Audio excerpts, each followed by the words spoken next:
Bora, Gui. Bora. Pessoal, primeiro, boa noite. Eu sou Guilherme Brito, advogado, sou membro da Comissão da Pessoa de Empreendedorismo aqui da UAB de Santo Amaro e membro da Comissão da Pessoa com Deficiência também aqui de Santo Amaro. E a ideia dessa live hoje é ser muito direto, prático nessa questão que nós estamos vivendo aí do BPC. É uma demanda que a Marie compartilhou comigo e a gente quer aqui tirar dúvidas. É um assunto bem complexo, porque ele acaba tocando muitas vezes na política, e eu quero evitar ao máximo o posicionamento, porque realmente, quando a gente mexe nisso, acaba sempre margeando a parte política. Então, eu vou ser o mais técnico possível para a gente não ficar aqui fazendo teorias aí que não nos ajudam.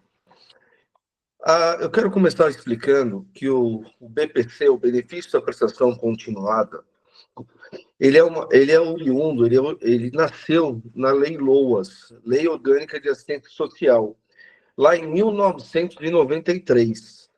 Daí em diante, começou a ser para pessoas idosas acima de 65 anos e pessoas com deficiência, independente de ter contribuído com o INSS, teria garantido um salário mínimo para essas pessoas, bastando apenas a renda familiar delas per capita ser inferior a um quarto do salário mínimo.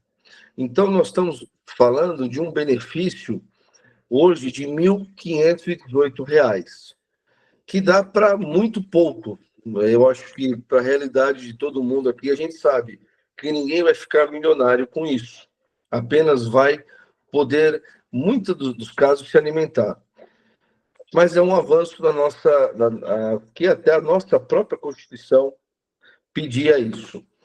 Mas a partir do ano passado, a gente tem visto que o principal, o BPC, como a gente fala, tem sofrido alguns ataques, né? A gente aí acompanhou no final do ano passado a lei 15, que virou a lei 15.077 de 24, que colocava uma série de dificuldades para as pessoas ingressarem no BPC.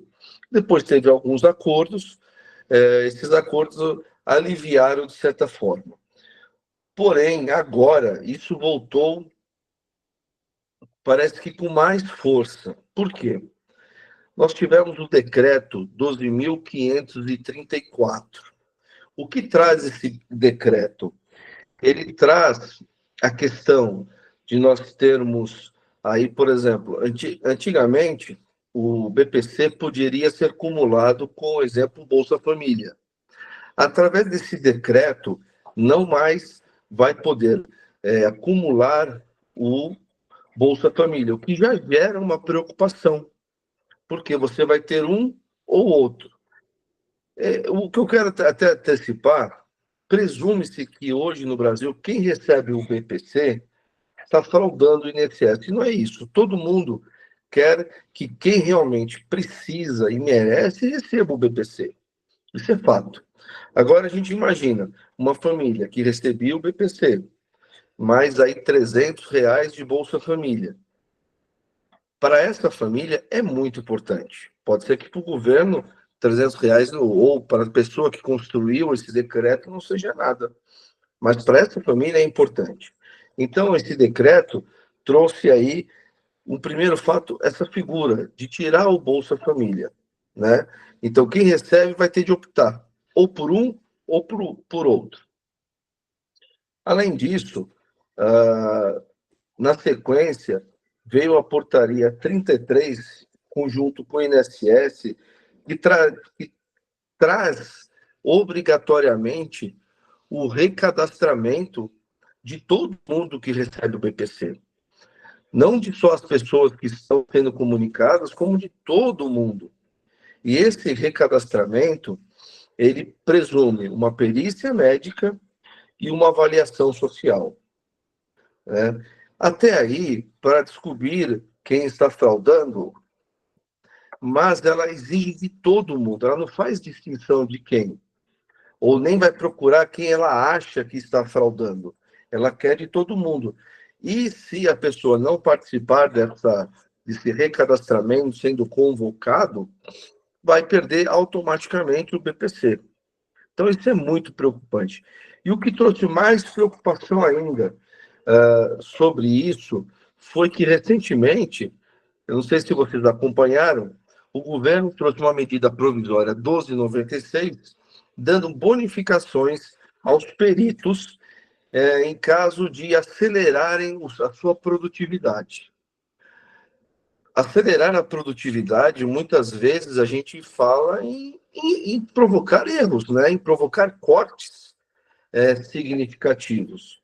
Então, o que a gente tem aqui é uma sucessão de interesse de cortar o BPC de quem mais precisa, de quem está vulnerável. E também, uma coisa que a Marine se preocupa, e eu também tenho uma preocupação, da gente, porque tem muita gente aqui que fala, não, enfrenta, não precisa comparecer à perícia porque o laudo é válido. A gente sabe disso, que o laudo é válido. Mas é muito importante, se vocês forem convocados, compareçam, vocês ou o representante legal, que se for convocado, né, da pessoa, compareça, leve os documentos, tenha em mãos os documentos. Além disso, vá acompanhado para ter testemunha. Peça protocolo se vocês entregarem documentos. Se não quiserem aceitar fazer um protocolo para vocês, chama o segurança, chama o gerente da unidade do INSS, porque isso é fundamental para a garantia do direito.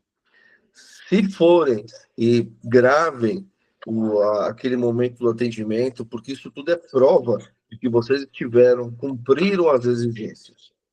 O que trouxe também, vale ressaltar, esse novo decreto do governo? Trouxe que para ter direito ao benefício, você precisa estar inscrito ter CPF, estar inscrito no CadÚnico, então isso é importante estar atualizado, e a biometria ou do beneficiário ou do seu representante legal. Então, são pequenos detalhes que eles estão se apegando e que pode fazer toda a diferença para quem recebe. Porque, para muitos, essa é a única renda, é a única fonte de renda que a pessoa tem. Então, a gente está vendo esse crescente tentativas de desestabilizar. Eu não quero aqui provocar uma série de pânico, não é nada disso, é de trazer informação que houve aí desde o ano passado uma tentativa de burocratizar cada vez mais o acesso ao benefício, dificultar a permanência no benefício, né? Até aqui no grupo, outro dia eu acompanhei uma discussão, foi muito interessante, que a pessoa, até uma pessoa falou, se tiver uma moto na garagem e passar na hora o avaliador, o perito do INSS, ele já corta dizendo que já tem uma renda superior. Infelizmente, eles estão com essa visão. Então, a gente precisa se prevenir. E prevenir é ter toda a documentação em dia, ter laudos, ter bulas, receitas médicas, remédios, tudo aquilo que prove a necessidade do benefício, né? Infelizmente, a gente sabe que para eles um benefício cortado significa pagar aí 3, 4 Bolsa Famílias. Mas a gente sabe o quanto esse dinheiro faz falta para todo mundo. Então, o intuito de hoje é a gente estar explicando o que está acontecendo e, principalmente, estar prevenido.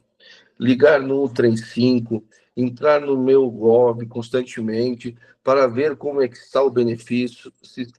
E, se caso for negado, cortado, imediatamente procurar auxílio, seja na OAB, seja com advogado, seja na Defensoria Pública, seja até em escritórios políticos da sua região, não importa. Mas você precisa automaticamente se defender desse corte, porque ele pode ser também sumário.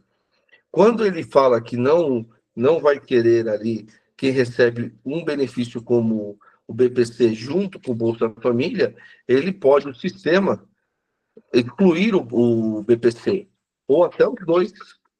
Então, a gente precisa estar muito atento, vigilante, para que isso não aconteça conosco, e ter aí o sabor de chegar num dia e ter o benefício cortado. Se falta fazer o cadastro no CAD único, faça o quanto antes. Se falta alguma coisa no seu cadastro, mantenha ele atualizado. O endereço, com ele atualizado, você pode receber uma correspondência. Se você mudou de casa, fique atento, porque você pode receber uma comunicação na sua casa antiga, o INSS vai entender que te intimou e você não respondeu. Então, a gente precisa estar muito atento a esses detalhes. E, principalmente, estar atento no 135, no meu Gov, ir na agência, saber se está tudo ok. E, sendo convocado, vá lá presencialmente, faça tudo o que tem que fazer. Porque é fácil a gente falar, quem não recebe, falar, vai lá, não faz, desafia o sistema, né? Mas, no final, quem é prejudicado é a pessoa que recebe. Então, o laudo, ele é válido, ele não tem prazo. Então, não precisa correr atrás de uma revalidação de um novo laudo. Aproveite, esse laudo é válido. Então, vá com esse laudo, vá com exames, bulas de remédio, tudo que você tiver. Espera só um minutinho. Vocês desculpem, eu estou aqui em casa, então tem dessas intercorrências. Então, eu quero. É muito simples, é até uma coisa muito breve, mas precisa ser dita para que vocês tenham essa informação. Está sim ocorrendo isso, tem pessoas que já estão tendo os benefícios cortados, que é uma pena, mas precisa estar atento. Não adianta a gente querer heróis, a gente precisa agora correr para não ter o benefício cortado desta forma. Nós estamos vendo isso desde o final do ano passado, com essa luta aí do governo, tentando a todo custo criar regras e até cortar. Esse ano, com esse novo decreto, essa medida, essa portaria, essa medida provisória agora de superprodutividade dos funcionários, dos peritos do INSS, ao momento pode até parecer essa superprodutividade que é uma boa coisa que vai ajudar as pessoas, vai adiantar o processo, mas é muito factível de erros. A gente quer fazer uma super recadastramento, quer aumentar a produtividade e pode sim acabar cometendo erros, tá bem? Eu queria aqui saber se alguém tem alguma pergunta específica aí, viu, Marie? Eu acho que eu abordei todos os pontos que você imaginava, Marie. Sim, sim, eu acho que depois o resto vem com as perguntas. Se você acabou, Gris, eu vou encerrar. Tá bem, tá ótimo.